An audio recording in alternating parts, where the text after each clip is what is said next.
Hi, I'm Ranjan. I'm here with David Sandeman, Managing Director of EI Group. We're at an auction here in London. The auction's just starting here, and I tell you, it's a lot of hassle for me to get here today. I got stuck in traffic, it's raining, couldn't find a place to park the car.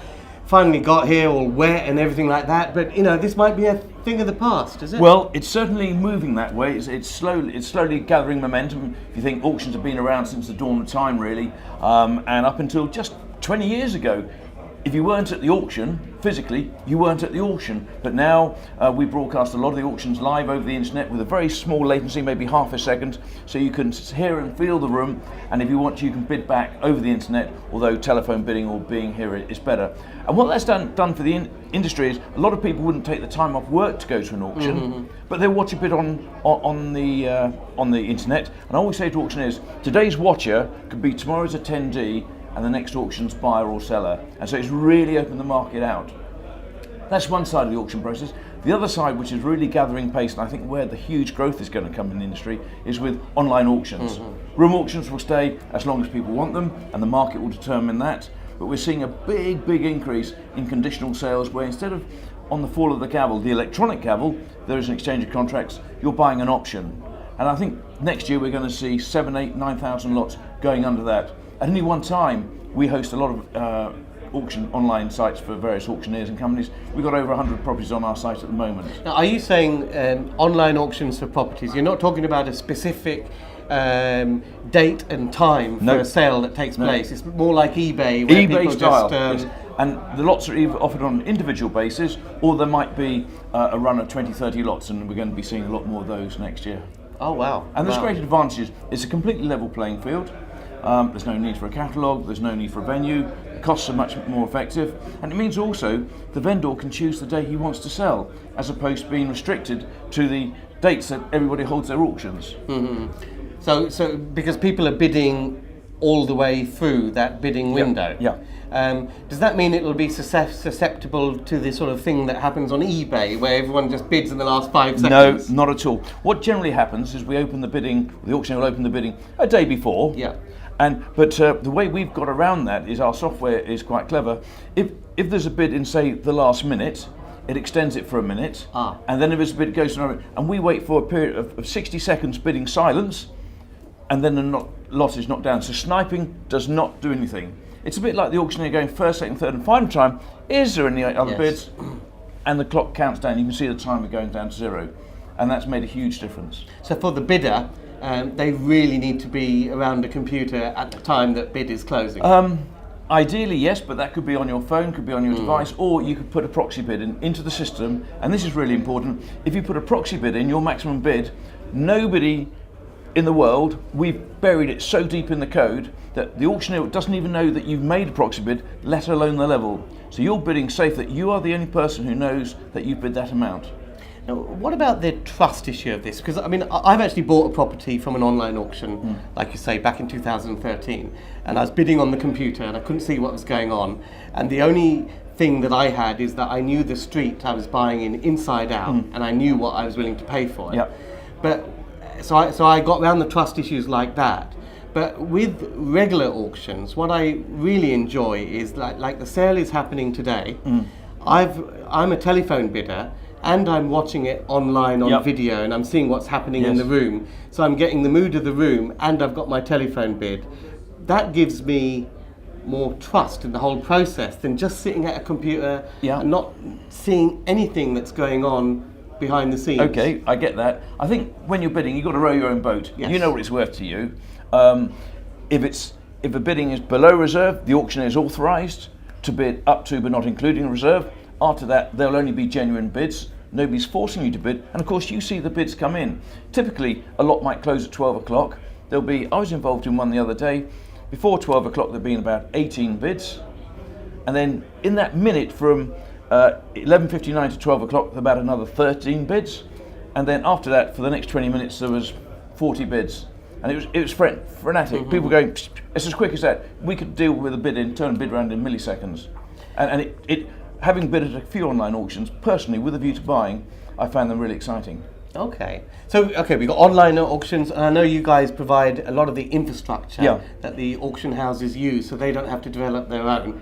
And I guess because it's commonly used by several auctioneers, it builds up some trust, if you like, doesn't Yes, it? yes, indeed.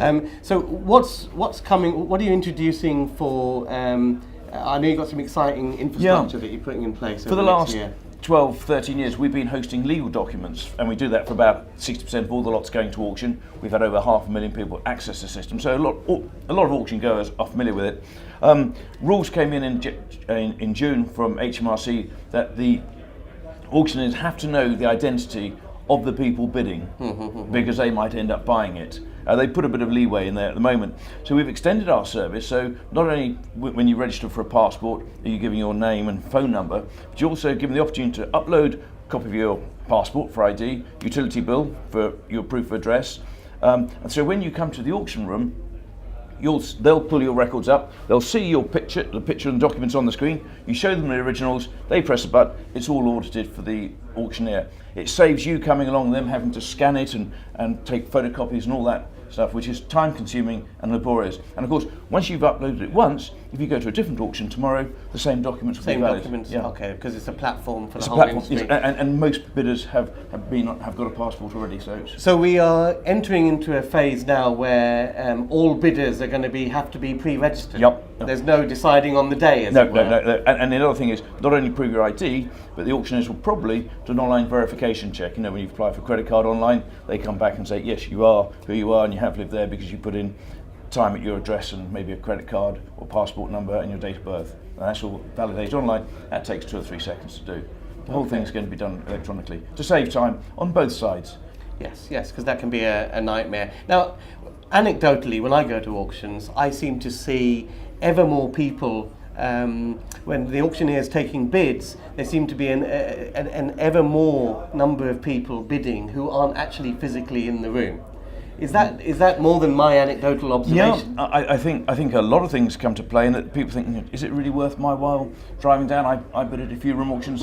I want to get it for no money at all. So I really want to come up to London and take 4 hours out of my day just to maybe have a chance of a bid, which will probably be outbid. No, give me a call, go online, and then you're watching it online, and then you can come straight back and bid if you get outbid or walk away. It's so time effective, and coming up to London with traffic and transport and trains and all the rest of it, yeah, I bid online and with a video screen, follow it online as well. And you're going to have to bid on at least 9 properties before you're successful with one. That's your rough sort of batting average. You don't want to come down to London for if you're winning one. every one, you're probably paying too much. Yes, exactly. So do you think with more people sitting at home, there are going to be that many people in auction rooms in time to come? Because the auctioneer relies on creating a buzz in the room. Yeah. There are only 2 people sitting there. Well, I think what's happening is because of the availability of information, legal packs are more prevalent and people are providing more information. The number of people who want to get involved in the auction market is much larger than it was then. So if half of them stay at home and half of them come to the room, it's still more than they used to be. We sit the standing room only here, and that's quite common in a lot of the auctions. So it's going out to a wider marketplace, and more people are getting interested in it. Okay, so just to sum up, technology is going to change the auction room environment. You guys are providing a lot of the technology, and EI Group has a great service for property investors looking to prospect potential opportunities. Yes, and as part of their due diligence to see whether it's been offered at auction before, did it sell or not, and what similar things are selling for. If I can add one point, the guide price is not what the auctioneer expects to sell it for. It's only an indication as to where the reserve is currently set. It may sell for that if it sells on reserve, but please make sure nobody thinks the guide is 100,000. It's going to go for 110 by adding on 10%. That does not happen. Yes. Or it does, it's a coincidence. But absolutely, and I mean, there are several unique things about your site, but one of the great things, which I can't think of anywhere else where you can get this, is that if you see a property on sale today, you can find out if it's been offered in other auctions previously, because there are plenty of lemons that do the circuit, don't they? And you can see, unsold or unsold. And some people say to me, but I can see it on the land registry. No, for 3 reasons. One, Land Registry does not identify whether the property was an auction lot or not. 2, it doesn't tell you whether it wouldn't therefore identify the property was unsold. And 3, because it doesn't identify the property, you're never going to know whether you're valuing. And of course, the private treaty properties are going to be worth more than the sort of general auction stock, because they're generally unmodernised, needing work. So you can't go to Land Reg and say, well, properties in the street are selling for 400,000, and on Land Reg you don't know the size of them. All you got is an address. You need to be comparing apples with apples, not apples with pears. Absolutely, absolutely. And on that note, if you want to compare some more apples and pears, there are plenty more videos on this site. Search around and see what you can find. Thanks very much, and thanks very much, David. Thank you, Ranjan. Bye for now.